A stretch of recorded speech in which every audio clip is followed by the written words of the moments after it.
Ini satu tragedi jadi pada dalam keluarga aku.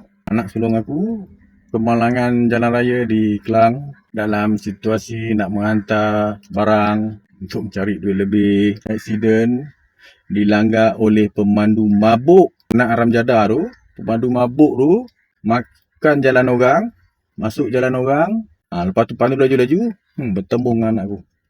Anak aku sekarang di hospital, masih tak sedarkan diri. Aku sebelum ni aku cuma dengar dekat berita, dengar dekat baca surat khabar, dengar lagi orang bercerita tentang pemandu mabuk. Tapi kali ni kena dekat dalam keluarga aku, anak aku sendiri. Kan?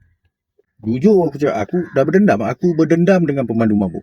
Jangan bagi aku jumpa pemandu mabuk saja lepas ni. Aku jumpa pemandu mabuk sebelum polis pegang, aku tibai kau dulu. Terus terang aku cakap.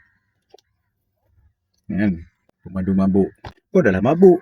Lepas tu kau bodoh. Gila. Baik kau jangan hidup. Mampus je lagi senang. Ni aku cakap pada yang pemandu mabuk. Aku nak bagi korang tengok cara dia memandu. Jom kita tengok video.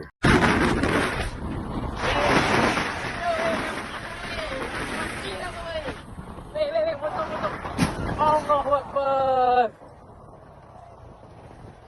Weh, astagfirullahaladzim.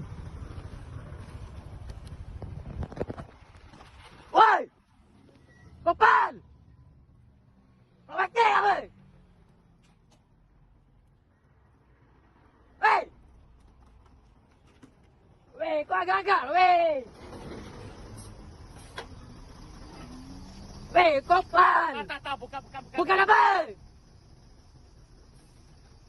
Weh, you bodoh ke weh? Mati dah orang tu! Weh! Weh, kau bodoh dah! Jangan apa? Weh, korang lah weh! Tengok kan. Ini yang ada yang pemimpin kerajaan yang backup sangat. Kan? Yang backup pemandu mabuk, backup mabuk. Pergi langgar lah anak diorang. Pergi langgar anak diorang, anak-anak yang menti-menti yang apa, menti-menti yang suka backup sangat pemandu mabuk tu. Pergi langgar anak dia. Aku nak tengok apa pula perasaan dia. Halul jadi manusia, akal tak pakai, jadi menti pun bodoh.